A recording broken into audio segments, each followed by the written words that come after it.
जय श्री श्याम दोस्तों। आज हम बैसाख मास के शुक्ल पक्ष की एकादशी का महात्म का आज हम श्रवण करेंगे। और जो बैसाख की शुक्ल पक्ष की एकादशी आती है उसका नाम है मोहिनी एकादशी। तो आज हम एकादशी का श्रवण करेंगे। कल भी एकादशी थी और लेट शुरू हुई थी और आज जो है सुबह 6:30 से 7 बजे तक थी। तो उदय सूर्य उदय कालीन जो तिथि होती है हम उसी तिथि को मानते हैं। और जो है द्वादशी तिथि का जो है 6 हो गया है। तो आप दोनों एकादशी में से कोई भी कर सकते हो, कल भी कर सकते हो, आज भी कर सकते हो। आज हम एकादशी का श्रवण करेंगे।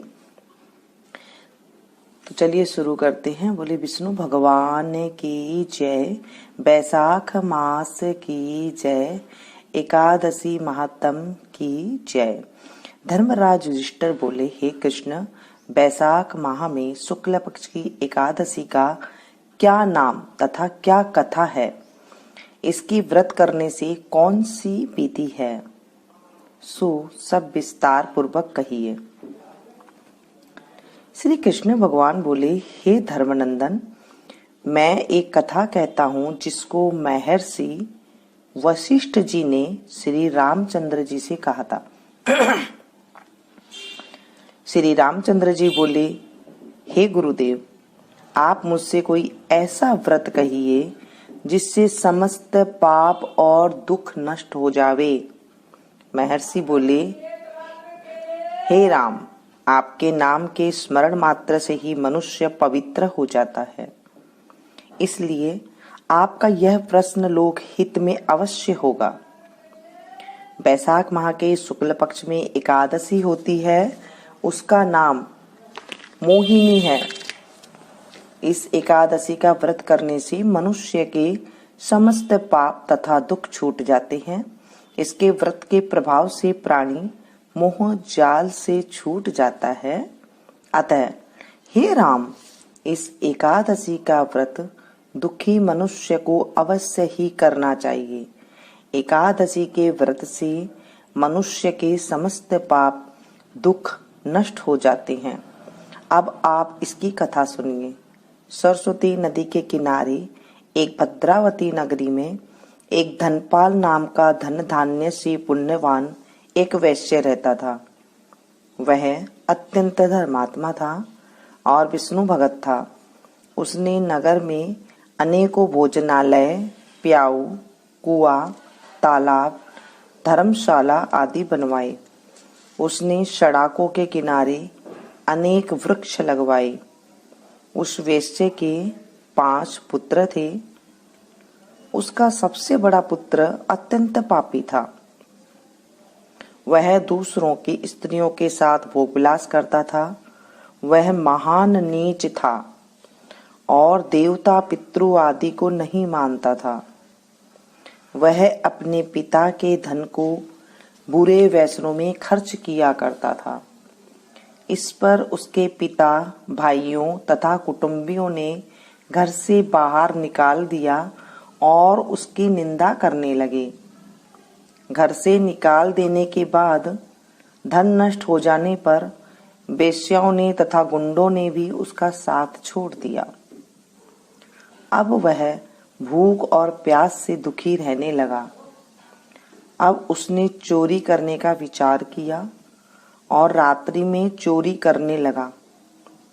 एक दिन वह पकड़ा गया और राजा ने उसे कारागार में बंद कर दिया।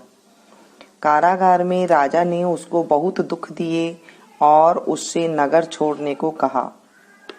अंत में वह दुखी होकर नगरी को छोड़ गया और जंगल में रहने लगा। वह बहेलिया बन गया और धनुष बाण से पशु पक्षियों को मार मार कर लाने लगा। एक दिन वह पापी भूख और प्यास से व्याकुल खाने की खोज में निकल पड़ा और कौटिन्य ऋषि के आश्रम पर जा पहुंचा। उस समय बैसाख का महीना था। कौटिन्य ऋषि गंगा स्नान करने आए। उनके भीगे वस्त्रों को छींटे मात्र से इस पापी के कुछ सुबुद्धि प्राप्त हुई। वह पापी मुनि के पास जाकर हाथ जोड़कर कहने लगा, हे मुनि, मैंने अपने जीवन में बहुत से पाप किए हैं। आप उन पापों से छूटने का कोई साधारण और बिना धन का उपाय बतलाइए। तब ऋषि बोले, तू ध्यान देकर सुन। तू बैसाख माह के शुक्ल पक्ष की एकादशी का व्रत कर। इस एकादशी का नाम मोहिनी है। इसका व्रत करने से तेरे समस्त पाप नष्ट हो जाएंगे। मुनि के वचनों को सुनकर वह बहुत खुश हुआ और मुनि की बतलाई हुई विधि के अनुसार उसने मोहिनी एकादशी का व्रत नहीं किया। हे राम जी, उस व्रत के प्रभाव से उसके सभी पाप नष्ट हो गए और अंत में गरुड़ पर चढ़कर विष्णु लोक को गया। इस व्रत से मोह आदि भी नष्ट हो जाते हैं। इसके महात्म को श्रवण व पठन से 1,000 गोदान के बराबर पुण्य मिलता है। बोलिए विष्णु भगवान की जय। बैसाख मास की जय। दोस्तों, ये है मुख मोहिनी एकादशी व्रत का महात्म कथा आज हमने श्रवण करी। हम द्वादशी तिथि को बैसाख महात्म नहीं पढ़ते हैं, तो आज हमने ये कथा का श्रवण किया है। आप अगर व्रत नहीं कर सकते हैं तो कथा भी सुन लेते हैं तो हमें उतना ही फल मिलता है। पसंद आई हो तो प्लीज एक लाइक जरूर दीजिएगा और इसे ज्यादा से ज्यादा अपनों के साथ शेयर कीजिएगा ताकि आपको भी लाभ मिल सके।